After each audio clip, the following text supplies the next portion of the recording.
حليمة እሺ ጀምሪ ይትስማ ቴንክ ዩ እዚህ ጋር ጀምሪ أعوذ بالله من الشيطان الرجيم بسم الله الرحمن الرحيم نزل እሺ ማሻአላህ سعل አይ አ ሳይሆን አ ነው ይሄ ኖርማል አ ነው እንጂ አ አይደለም አይን ሰአለ ሰአለ እሺ حمل ወይ ያሳየሽ ይሄኛውስ ሐመለ እሺ عمل عين عمل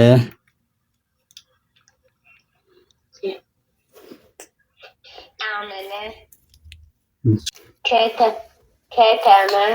እሺ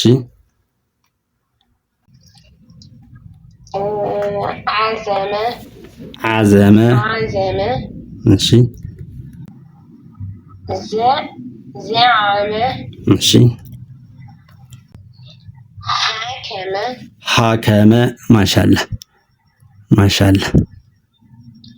አላህ ይጨምርልሽ ኦኬ እሺ እንሄዳለን ቀጣይ ሶፊ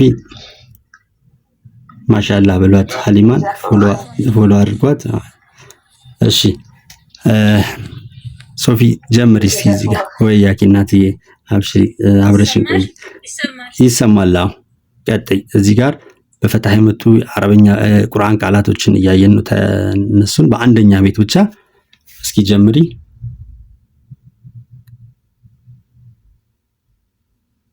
بسم الله الرحمن الرحيم ولد እሺ ለባነ የመጨረሻዋ ፊደል እችኛዋ ለምን ነ አልሻት እስኪ አስረጅን ሐሳብሽን ከዛ እንቀበላለን ከዚህ በፊት ስንማማር ተመልከቱ አንድ የአረበኛ ፊደል 3 ቦታ ነው አይደለ ተለያይቶ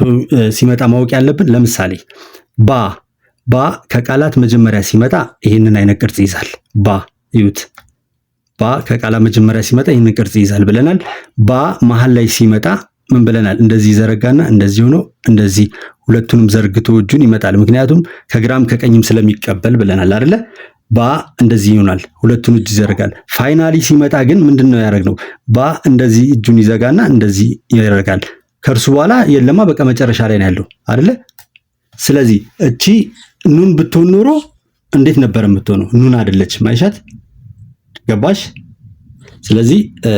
ኑን አይደለም ይሄ ፊደል ማን ነው እሺ አንብቢው አንድ ላይ ምን ይላል ነበዘ እሺ ሰለፈ ጥሩ እዚህ ጋር ማሻአላህ ብሏት ሶፊ እየጠፋች ብትመጣም አልጠፈባትም እሺ ቀጥ እዚህ ጋር ጠፋ እንዴ ታያል